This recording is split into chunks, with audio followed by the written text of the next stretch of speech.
കടലിൽ ജീവൻ നഷ്ടപ്പെട്ടവരുടെ കാര്യത്തിൽ എല്ലാ തരത്തിലുള്ള സംരക്ഷണ സഹായങ്ങളും സഹായ പ്രവർത്തനങ്ങളും പുനരധിവാസ പ്രവർത്തനങ്ങളും കുടുംബത്തിൻ്റെ സഹായം ഉറപ്പിക്കലും എല്ലാം ഉണ്ടാകണമെന്നുള്ള ഭാഗം ഞാൻ നേരത്തെ പറഞ്ഞു. പക്ഷെ മുഖ്യമന്ത്രി പറഞ്ഞതായിട്ട് കാണുന്നത് കടലിൽ കാണാതാകുന്നവർക്ക് ആനുകൂല്യം നൽകാൻ 7 വർഷം കാത്തിരിക്കണം എന്ന നിയമം UDF മാറ്റും. അത് അദ്ദേഹം കാര്യങ്ങൾ മനസ്സിലാക്കാത്ത ഒരാളാണെങ്കിൽ എന്തോ അറിയാതെ പറഞ്ഞു പോയതാണെന്ന് പറയും. നമുക്ക് ഓർമ്മയില്ലേ ഓഖി ദുരന്തം. ഓഖി ദുരന്തമുണ്ടായ ഘട്ടത്തിലാണ് നമ്മുടെ രാജ്യത്ത് എവിടെയും ഇല്ലാത്ത തരത്തിലുള്ള ഇടപെടൽ സംസ്ഥാന സർക്കാരിൻ്റെ ഭാഗത്ത് വന്നു. കാരണം ഇതുമായി ബന്ധപ്പെട്ട് നഷ്ടപരിഹാരം നൽകൽ ചെറിയ തുകയായിരുന്നു. നഷ്ടപരിഹാരം നൽകുന്നതിനുള്ള സാങ്കേതിക പ്രശ്നങ്ങളുണ്ടായിരുന്നു. അപ്പോൾ നിയമപ്രശ്നം, സാങ്കേതിക പ്രശ്നം, ഇത്തരം നൂലാമാലകൾ അതിൻ്റെ ഭാഗമായി ഒരു തടസ്സവും ഉണ്ടാകാൻ പാടില്ല എന്ന നിലപാട് തന്നെ സംസ്ഥാന സർക്കാർ എടുത്തു.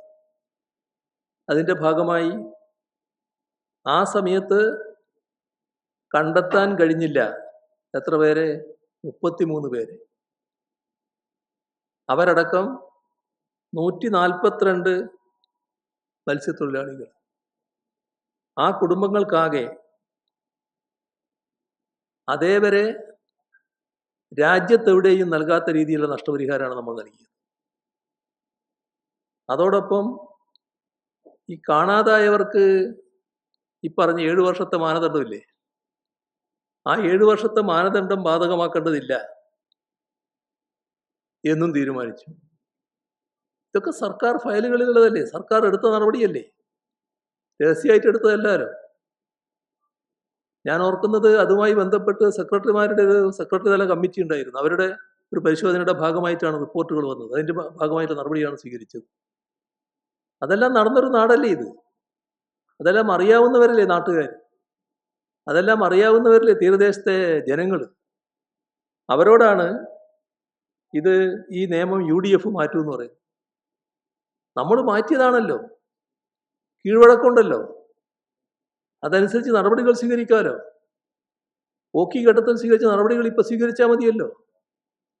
കാണാതായവരുടെ കാര്യത്തിൽ അത്തരം നടപടികളിലേക്ക് കടക്കാമല്ലോ.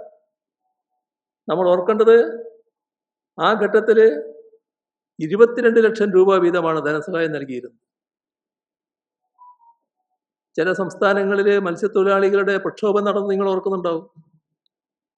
കേരളം ഇങ്ങനെ ചെയ്തിരിക്കുന്നു, ഞങ്ങൾക്ക് കേരളത്തിൻ്റെ മാതൃകയിലുള്ള സഹായം ലഭിക്കണം എന്ന് പറഞ്ഞുകൊണ്ട് നടന്ന പ്രക്ഷോഭം. ആ തരത്തിലുള്ള ഇടപെടലായിരുന്നു നമ്മുടെ ഭാഗത്തുനിന്നുണ്ടായിരുന്നു. അതിൻ്റെ കൂടെ നമ്മൾ സൃഷ്ടിച്ച കീഴ്വഴക്കമുണ്ടല്ലോ. കുടുംബനാഥൻ നഷ്ടപ്പെട്ട കുടുംബത്തിന് ജോലി, കുട്ടികൾക്ക് വിദ്യാഭ്യാസം, അവരുടെ സംരക്ഷണം, അതിനായി 2035 വരെ 13.5 കോടി രൂപ ട്രഷറിയിൽ നിക്ഷേപിക്കൽ, ഇവയെല്ലാം നടന്ന നാടാണിത്. അതിൻ്റെ അനുഭവമുള്ളവരാണ് തീരദേശത്തെ മത്സ്യത്തൊഴിലാളികൾ. അത് നമ്മൾ ഓർക്കാതിരിക്കരുത്. അപ്പോൾ ഒരു നിയമ സാങ്കേതിക നൂലാമാലകളും ഇതിനൊന്നും തടസ്സമായി വന്നിട്ടില്ല. അപ്പോൾ ആ വസ്തുതകൾ മുഖ്യമന്ത്രി പരിശോധിച്ചിട്ടില്ല എന്നാണ് തോന്നുന്നത്. ഏതായാലും ഇതെല്ലാം ഉണ്ട് എന്ന് അദ്ദേഹത്തെ ഓർമ്മിപ്പിക്കുകയാണ്. നമ്മുടെ ജനങ്ങൾ തെറ്റിദ്ധരിക്കാൻ പാടില്ലല്ലോ. മുഖ്യമന്ത്രിയും പറയുന്ന കാര്യങ്ങൾ വസ്തുതാപരമായിരിക്കണമല്ലോ. അതുകൊണ്ടാണ് ഇത്രയും കാര്യങ്ങൾ ഓർമ്മിപ്പിക്കേണ്ടി വന്നത്. അതേപോലെ മുഖ്യമന്ത്രി നടത്തിയൊരു പ്രസ്താവന, എത്ര ആലോചിച്ചിട്ടും എന്താണ് അങ്ങനെ ഒരു പ്രസ്താവന അദ്ദേഹം നടത്താനിടയായത് എന്ന് പിടികിട്ടുന്നില്ല. അദ്ദേഹം പറഞ്ഞത് ഇപ്പോൾ 3 പേരെയല്ലേ കാണാതായത്, എന്നാൽ LDFൻ്റെ കാലത്ത് 148 പേരെ കടലിൽ കാണാതായി. ഇത് ഒരു മുഖ്യമന്ത്രി പറയേണ്ട കാര്യമാണോ? മുഖ്യമന്ത്രി എന്ന നിലയിൽ നടത്തേണ്ട പ്രതികരണമാണോ? പ്രകൃതിക്ഷോഭങ്ങൾക്ക് രാഷ്ട്രീയ മാനം നൽകണോ? അത്യന്തം ഹീനമായ നിലപാടല്ലേ ഇത്? അങ്ങനൊരു നിലപാട് സംസ്ഥാന മുഖ്യമന്ത്രിയുടെ ഭാഗത്ത് ഉണ്ടാകാൻ പാടുണ്ടോ? നമ്മുടെ നാട്ടിൽ ഓരോ കാലത്തും വിവിധ രീതിയിലുള്ള പ്രശ്നങ്ങൾ ഉണ്ടായിട്ടുണ്ട്. കടൽക്ഷോഭം, ചുഴലിക്കാറ്റ്, കാലാവസ്ഥാ വ്യത്യാസം മൂലമുള്ള മറ്റു ദുരന്തങ്ങൾ, ഇതെല്ലാം വരുമ്പോഴാണല്ലോ നമ്മളെല്ലാവരെയും വേദനിപ്പിക്കുന്ന അപകടങ്ങൾ സംഭവിക്കുന്നത്. അത്തരത്തിൽ ഒന്നായിരുന്നു ഓഖി. അതിനു മുൻപ് നമ്മുടെ നാട്ടിലും തമിഴ്നാടിൻ്റെ തീരത്തും സുനാമി ആഞ്ഞടിച്ചു.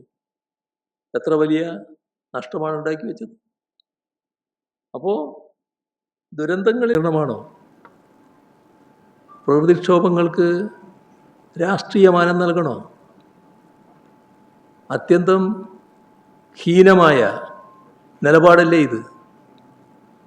അങ്ങനൊരു നിലപാട് സംസ്ഥാന മുഖ്യമന്ത്രിയുടെ ഭാഗത്ത് ഉണ്ടാകാൻ പാടുണ്ടോ? നമ്മുടെ നാട്ടിൽ ഓരോ കാലത്തും വിവിധ രീതിയിലുള്ള പ്രശ്നങ്ങൾ ഉണ്ടായിട്ടുണ്ട്. കടൽക്ഷോഭം, ചുഴലിക്കാറ്റ്, കാലാവസ്ഥാ വ്യത്യാസം മൂലമുള്ള മറ്റു ദുരന്തങ്ങൾ, ഇതെല്ലാം വരുമ്പോഴാണല്ലോ നമ്മളെല്ലാവരെയും വേദനിപ്പിക്കുന്ന അപകടങ്ങൾ സംഭവിക്കുന്നത്. അത്തരത്തിൽ ഒന്നായിരുന്നു ഓഖി. അതിനു മുൻപ് നമ്മുടെ നാട്ടിലും തമിഴ്നാടിൻ്റെ തീരത്തും സുനാമി ആഞ്ഞടിച്ചു. എത്ര വലിയ നഷ്ടമാണ് ഉണ്ടാക്കി വെച്ചത്. അപ്പോൾ ദുരന്തങ്ങളിലെ മരണനിരക്കുകളോ കാണാതെ പോയവരുടെ എണ്ണമോ എടുത്ത് താരതമ്യം ചെയ്യുന്നതിൽ എന്ത് യുക്തിയാണുള്ളത്? അങ്ങനെ ചെയ്യാൻ പാടുണ്ടോ? അതാണ് ആലോചിക്കേണ്ടത്.